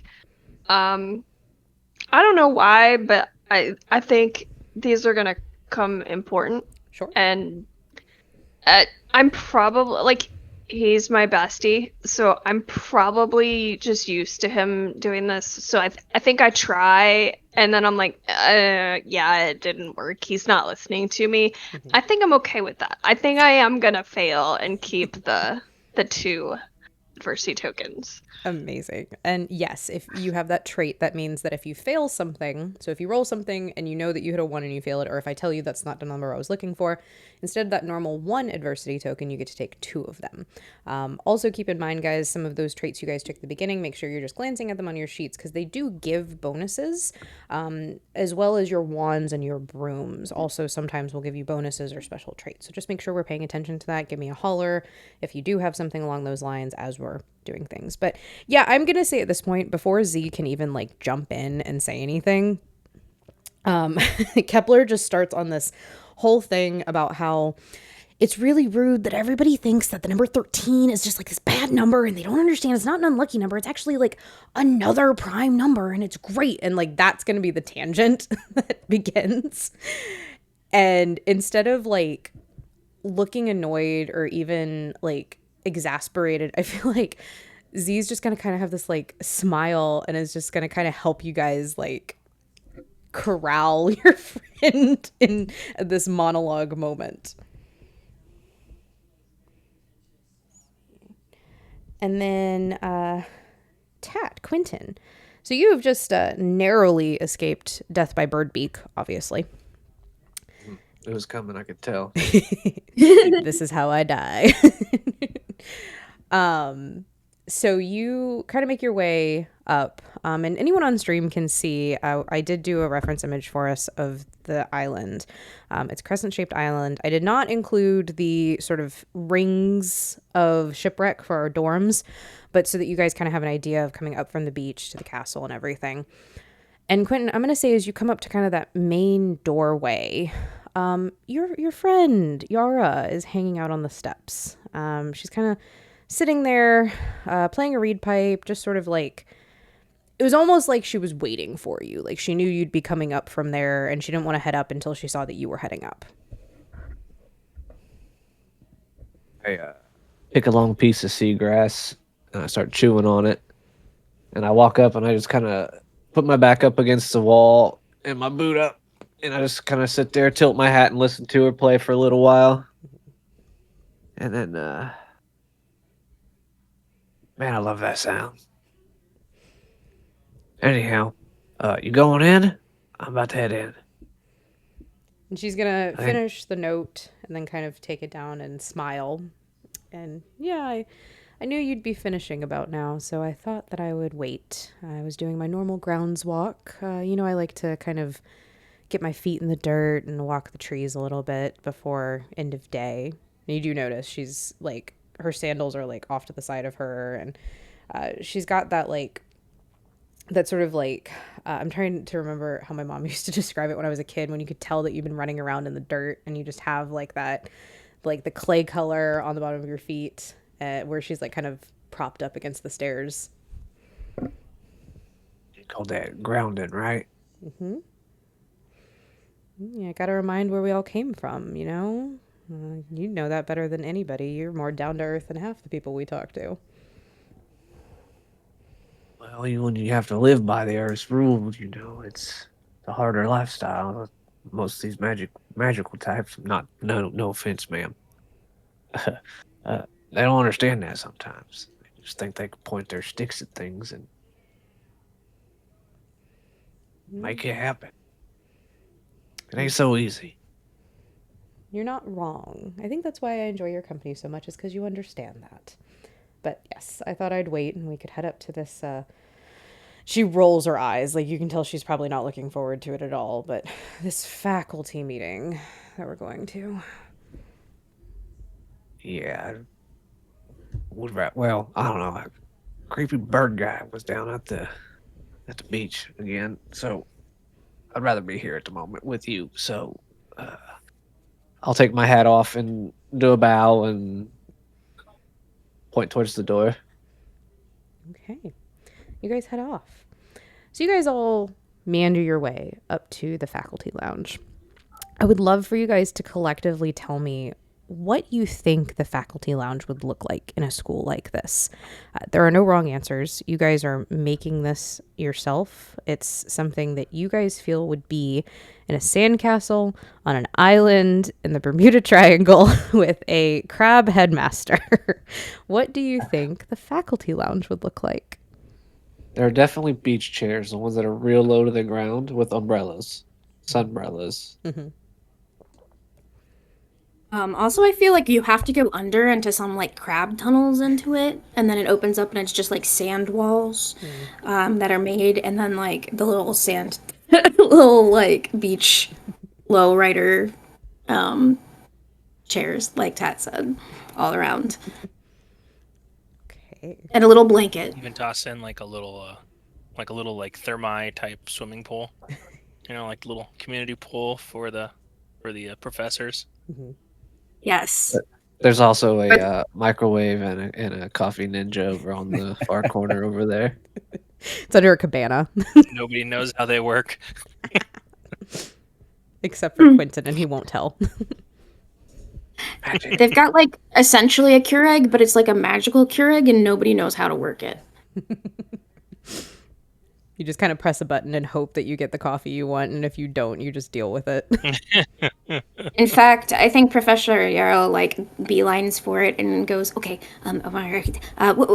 would you like one? I always like something with my hands during these meetings, so I can have something to like hold on to do something with my hands.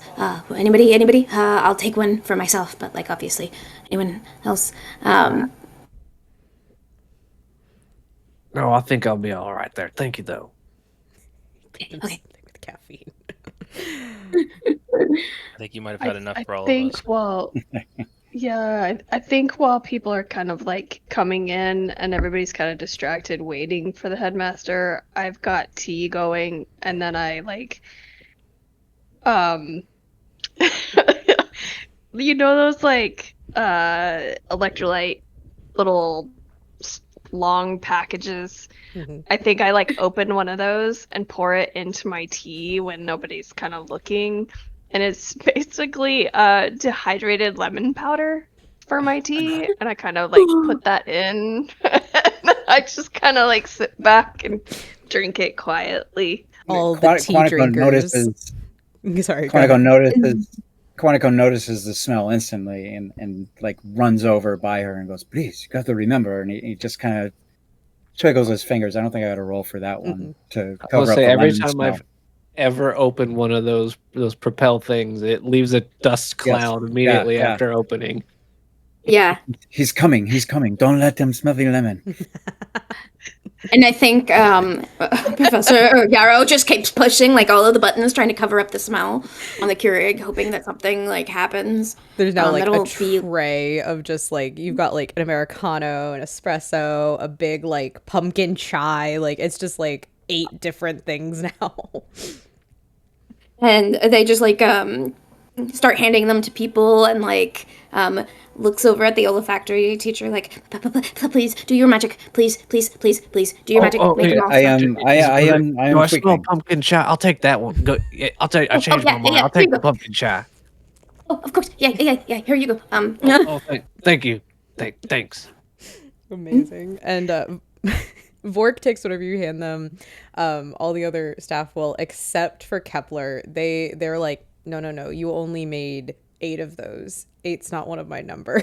And then like Is 9 one of your numbers? 10, 11, 12? And then they keep clicking buttons so that Kepler can have the one that is correct. right, has to hit like 17 because that's one of their numbers, obviously. Obviously. Itchy is like in their ear, like, you're making too many drinks. Like, you're making too many drinks right now. Like, people are thinking you're weird because you're making too many drinks. God, all of the anxious people immediately either love or hate Itchy. There's no in between. All of And the I- anxious people are like, this is true. I lean over to Yara and be like, "That's gonna be real fun to clean up here after this is over." Yeah. That's what My wands job. are for. I think they also there would have to be like tons of like little swinging bird hangers and stuff for all the familiars. Half the people have birds, Oh yeah. so like almost like a tiki hut room or something. I love that. Yeah. They've got Well, like bird wanna hangers go- and stands, Yeah. and there's like some heat Yeah. lamps hanging out in the corner in case you have like lizards and Yeah, stuff. Yep. Beautiful. So you guys kind of get all situated.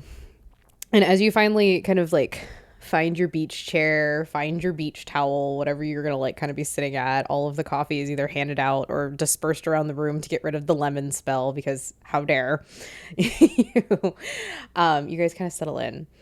And as soon as you all settle in, the pool in front of you begins to bubble. And your headmaster appears out of this sort of mini whirlpool. And he sort of like claws his way up out of the water. He pulls himself. And he gets up onto the sand and kind of shakes. And then he pulls his body fully out. And he speaks to you guys. Welcome, staff. Welcome to another great year here at BTA.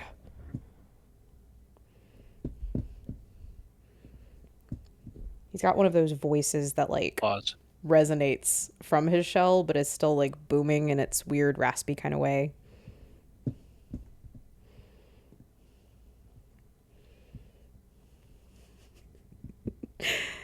Euro is just drinking like whatever they had ended up with, which apparently happens to be the most bitter thing, and they're just drinking it and holding it in their like a mouth like this tastes really bad, but they're gonna be polite as they listen to the headmaster. Absolutely. And I'm gonna, for the stream, I'm gonna pull this up so that everybody can see. Fearless Headmaster Witwicky. Nice. I love him so much. I spent way too long trying to get the shine on the crab shell for that. It was just like super fun. So he, I feel like when you do that, like Z has kind of like stayed by your side because you are now like the safe because you've been nice to her. And so she's like sees you and like without looking just sort of like takes, I'm gonna assume she has something like sweet. She probably has like a variant of like a caramel frap or something, and she's just gonna like switch with you and not say anything, just be like thank you, Headmaster. They swallow their really disgusting one and then follow it up with whatever was this, and then they kind of like put their head down on you like, this is much better, thank you. Yes, of course. And now she's bright red, and Headmaster, none the wiser, gives everybody their greeting like he normally does, and it's just, oh, welcome back, thank you, thank you, thank you. And he goes into something that a lot of you have heard multiple times over. It's a great year. We've got some new students. We've got, great plans for this year. Very typical headmaster principal sort of like rah, rah. And then he starts to talk about some things that are important. He reminds everybody that the school-to-school festival is happening a little earlier this year. Instead of happening at the end of the year, you guys are actually going to have it mid-year, around what would be normal years, Christmas or Yule. Obviously, here in the Bermuda Triangle, you guys don't really see those season changes. But it's been bumped up a little bit because of all the terrible rumors of the loss of magic, and people are very worried out in the world.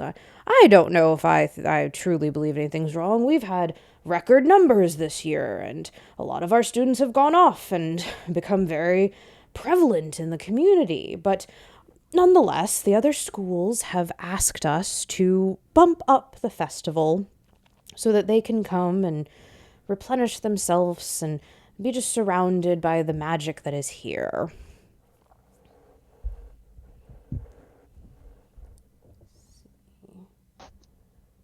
Does that work?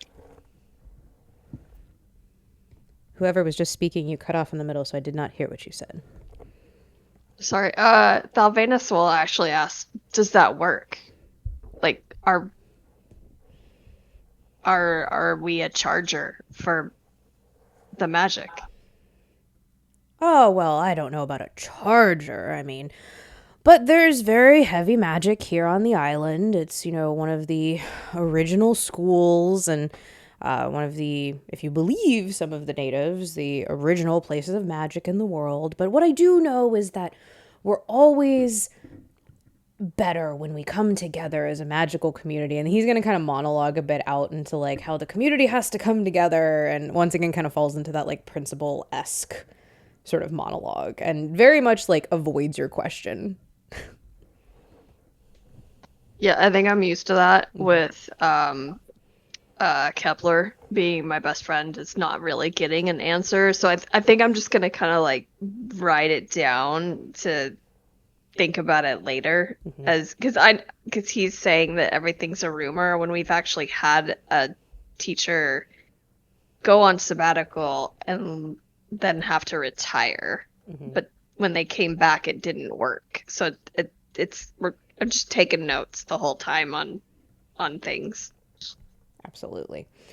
And so they're going to put her out back into the festival a little bit, and they're going to explain how this year they really want each of the faculty to sort of give a seminar on not only their class, but, what they feel strongly about here at the school. And he really just wants you guys to like come together this time, especially with them like pushing it up and making such a big deal out of it. And then he's gonna kind of like very sharply segue. He's gonna be like, and also, I want to direct this now. I have heard some nasty and vile rumors of there being butter and lemon brought onto my island. And I need all of you faculty to be aware, because we know the rules. And he just like says that super ominously. But butter and lemon. That's a terrible. That's terrible. I haven't heard anything about that. Who would betray your confidence like this? Headmaster? Certainly not anybody in this room.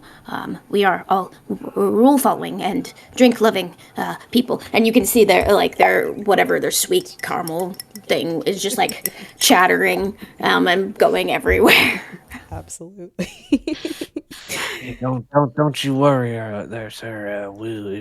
You best believe if I see anybody with any of that damn butter or lemon, I'll be on them so fast, sir. I promise you. Thelvanus raises his mug Everyone's and goes. giving each other the awkward side eye. And Thelvanus just raises his mug. Here. Hot take, the library is actually the black market for all of the butter and lemon, because a librarian cannot go without lemon in their tea, obviously. Yeah. Artificial lemon. It's not like real lemon. Number. Yeah, the Dewey Decibel number 8 to 12 is the cooking section or something like that. And that's where all the butter and lemon is. Yep. I love it. So after he like calms himself down and goes, I appreciate all of you staff. You're all here for a reason. I'm very, very excited to see this year together. Speaking of excited, I did want to talk about a bit of a new project that I've actually put Professor Holloway on. And he gestures over to Z. And come, stand. Yarrow especially, you see her cheeks are that like ruddy Irish red that like any blushing Irish has, where it's just like up to their eyes, like blushing. And she's like fiddling with the end of her really messy braid, and like every couple of fiddles, like a flower or like a pen or something is like falling out. And she's trying to like, yes. So the headmaster was kind enough. Well, you see, he, and the accent starts coming out again, very heavy. It's just, you see, back home, I was very, very into magical art, and I actually kind of double majored between the transfiguration and arts, and well, the headmaster pointed out that there's not much in the castle in ways of art. It's a bit hard to adhere to sand, but in a way of sort of celebrating all of the wonderful staff here and just the legacy, it's just a shame. And so I've been working on faculty portraits of everybody that's going to go in different holes. You see, if you take the sand and you put it under magical pressure, it stays somewhere between the sand course and glass, and then you can paint on it. And she goes on this tirade to you guys. You've known between Kepler and Yarrow and some of the others, like this is just sort of like an anxious tangent, but basically what it comes down to is that the headmaster has commissioned her to do portraits of everybody and to put them up throughout before the festival in hopes of sort of celebrating all of you and showing a united front of the faculty and the magic that you guys have here. And so they'll be attempting to spend some time with each of you, sitting in on a couple of your classes, and really hoping to get your essence into these portraits.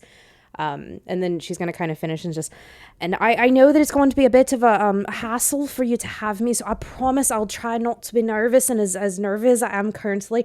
I just, thank you. And it's just going to like plop right next to Yarrow and just be like, Yarrow looks at her and goes, That's brilliant. That's amazing. That's fantastic. You're a genius." It's just like even redder. And the headmaster's going to clear his throat again and just, yes, I do believe that. Now I got to get out of the Irish, guys. I'm going to get stuck. This is the downside to doing accents. I do believe that this will be a great way, especially because they're bringing the other schools in early.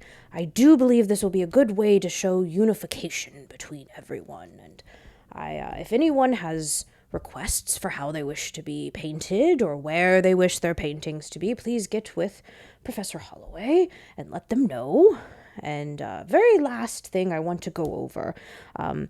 It's been brought to my attention by some of the islanders that there's a rumor floating around them, and I'd investigated. There may be a disturbance in the waters just outside of the barrier. I don't want you, faculty, to worry about it, because it's outside of our barrier, obviously, and I don't know. The locals are talking about some sort of lost magical treasure, and you know how these rumors go, but I just want you to know not to worry about it, that it will be handled, even if I have to go handle it myself. And he gives sort of like a full, like, shell rattle at that, and you guys see the amulet on the back of his shell sort of like gleam just a little bit.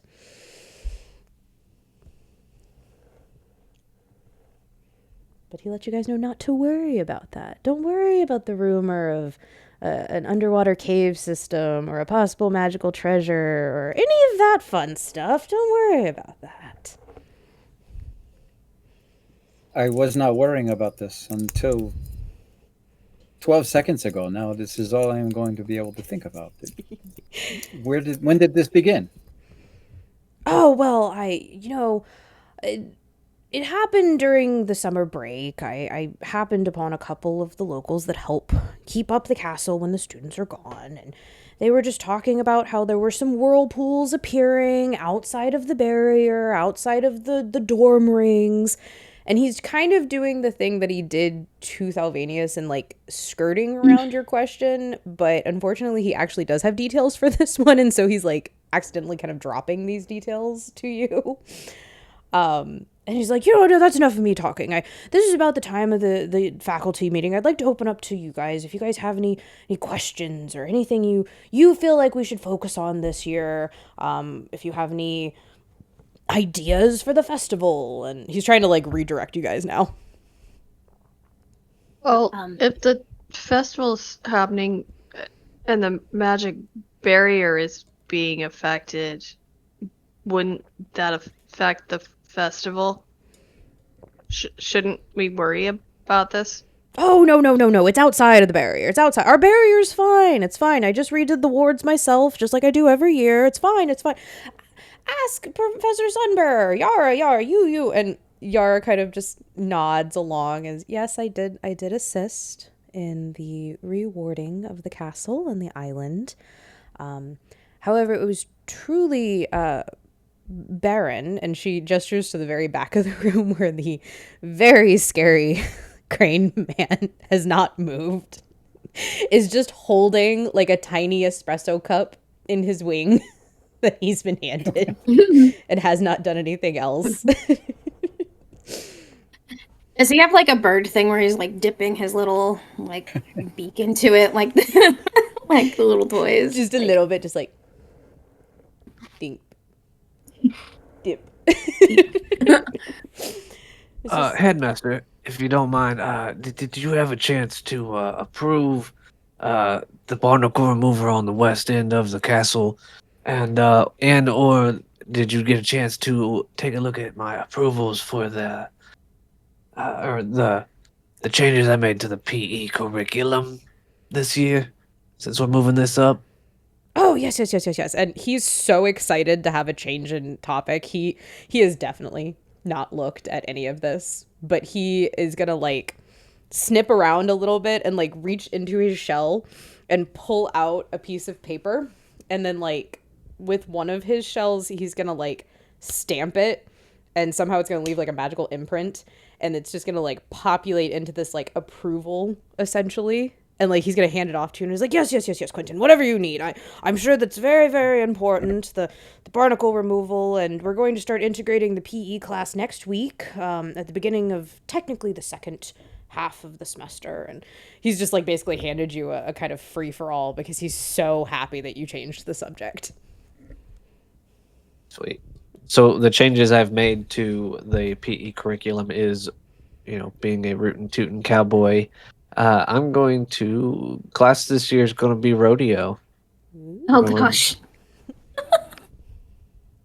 we're going to put these kids on real bulls instead of sharks to prepare them for the contest.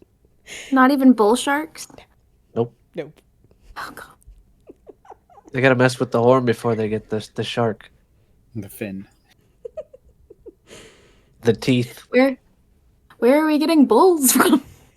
Also, did they sign a waiver? I need to. Yeah, I need to talk to the transfer to Z about that.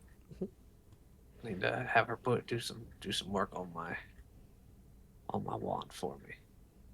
How are we gonna get bulls through the magic barrier if it's upset? Well, I think I understand that we will be transfiguring bulls from other animals like bull sharks and other things. I'm not sure how it works particularly, but that's what you're suggesting, right? So it could be a shark, but in the form of a bull. Right. A shark that is transfigured into a bull and can breathe air and buck like any other bull or shark would be able to do, but on land. Right? Right. Right. It's the same concept, but they actually have to try this one without their magical power. Press. There's no magical sticks here for us. But if they can handle a mighty steed or a great horn bull, they can ride on great white. Promise that. I feel like those are less drowning and more trampling. It sounds like for them. those are two different skill sets. One requires them to not bleed and also potentially not breathe underwater, and the other one requires them to not be flat on the ground and also stay on a giant bucking thing and get yeeted somewhere soft. Right. It's up to y'all to teach them how to breathe underwater. That ain't got nothing to do with me. It's up to you guys for that. Actually, it's up to me to get them ready to have the strength to take on the great white. Oh, I guess that makes sense, but I don't teach them to breathe underwater. But somebody must, right? And they kind of look around to see if anybody here would teach them to breathe underwater. Again, the awkward side eye at everybody. Right. Yeah, absolutely. And Quentin, when you mentioned needing Z's help, she's calmed herself down a little bit. She's kind of like, okay, yeah. And she's like, yes, of course, I would love to sit in on some of the PE class anyway, but I could come prior to maybe the end of this week. And whatever you need, the headmaster has explained to me how the previous teacher helped recharge the wand that they have set for you. So yeah, and I'd be happy to help with anything you need me to change. Aside from magical art, transfiguration's pretty much all I'm good at. So, just yeah. Well, that's simply not true. I've been watching you for at least the last 30 minutes, and that's simply not true. But you can be humble, I guess. But that's fine. The headmaster's watching this discussion, and he's like, in the back of his mind, he's going, maybe I was a little hasty about those approvals. It'll work itself out. It's fine. He's okay, staff. Well, if everyone is content and there's no other discussion points that need to be brought up, I'm going to retire to my chambers. Please don't forget your watch. your shifts for the watch of the halls and the students and the chosen head students that are going to assist in that. And if that is all, farewell. He's gonna like do that weird backwards like crab jump and whirlpool, and you'll all get like kind of just semi splashed with water as it happens. Our dear headmaster, making this place a butter world. Joy. That's illegal. Shh. Okay. I do have a theory about the headmaster. If anyone wants to indulge me in theories, really quickly. Have you heard of Basically a crabification? lobster. Well, that is one theory I've heard around quite a lot. But one of the things that I thought of is, if everything lives long enough that they kind of just become crabs, right? Crabification kind of thing. I wonder if he's just been around so long that he just like has become a crab like everything else. You know what I mean? Everything is a that crab. doesn't answer. Everything. No, but I will nod my head like I Everything is do. better than butter. Why does he have to hate and outlaw it? Speaking of, it's getting increasingly harder to keep these damn butter-loving hermit crabs off this beach. So y'all need to monitor your intake. Butter loving I don't crabs. know what you're talking about. You're saying the hermit crabs come for the butter too? So, rumor has it, the more butter and lemons are around in this place, they'll gather. I've been shooing off too many here lately. We all know that they are in the library, but Side eye. I know they're not in the library. There's hermit crabs in the library now? Oh, I'm keeping them off the beach with this There's- elixir. There is no butter allowed near my books. Oh my goodness. Did the hermit crabs, did they start when the whirlpools they started? That wasn't maybe not the butter. Maybe it's this other. He doesn't see. He's very bad at redirecting with the non-direction and doesn't want you to see something. But I'm a little worried. I can't remember, how do the students get here? Do they teleport here, or do they have to come in through the barrier? Because if they come in through the barrier and they go into the whirlpool and into these caves, the other schools won't like us too much. They get here. There's a dock, I think, that they like move through. A special dock. Yes. Is that So they right? got to go out. They're outside, then they come inside. Yeah. So I- that's what I was asking him when he Mhm. cut me off. Yes. Is Yes. if that's the way the other schools get here, Mhm. shouldn't we be concerned? So the way that I- students and people arrive at BTA is a magical cruise ship goes and picks them up. And the last half of the journey is all the way under the water. It's like on the bottom of the ocean, and they come up in the underwater grotto that's under the island itself. So for all intents and purposes, they would bypass if there were any whirlpools because they'd be far enough below, which is probably part of what the headmaster was trying to say, but he was more so worried about just like changing the subject because he probably doesn't want his staff going on some sort of wild goose chase or some wild plot point that the force of nature might have dropped in their lap. Who knows? Who knows? It's very concerning. But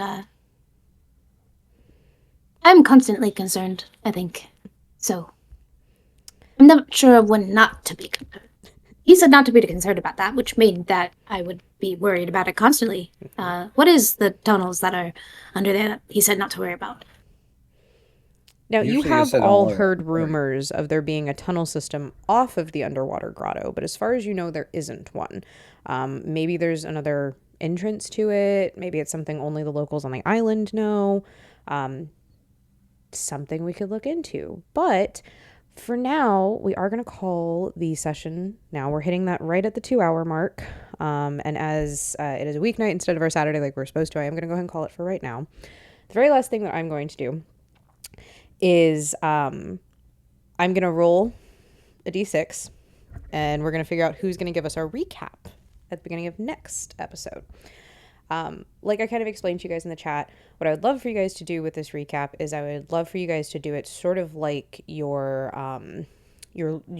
faculty log for your shift on the patrol of the castle.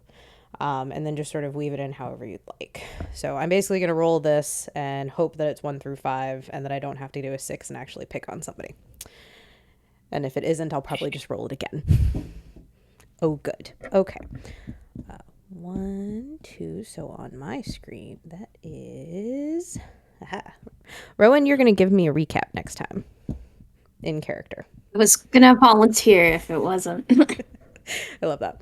So next time at the beginning of our game, Rowan, aka Professor Yarrow, and whatever version they are at that point, is going to give us a recap as their log and all that fun stuff. We'll also get to decide at the very beginning and a little bit in between, we'll chat obviously, about what we want to do next time. You guys have been given so much fun information. I know, Parker, if I could go on for another 3 hours, I promise you I would. However, I cannot. I have big girl job that I have to do tomorrow, unfortunately. But the next game we'll talk about and we'll stream it just like we did here. First things first, everybody, go ahead and say bye, stream. Bye, stream. Bye, stream. Bye, guys.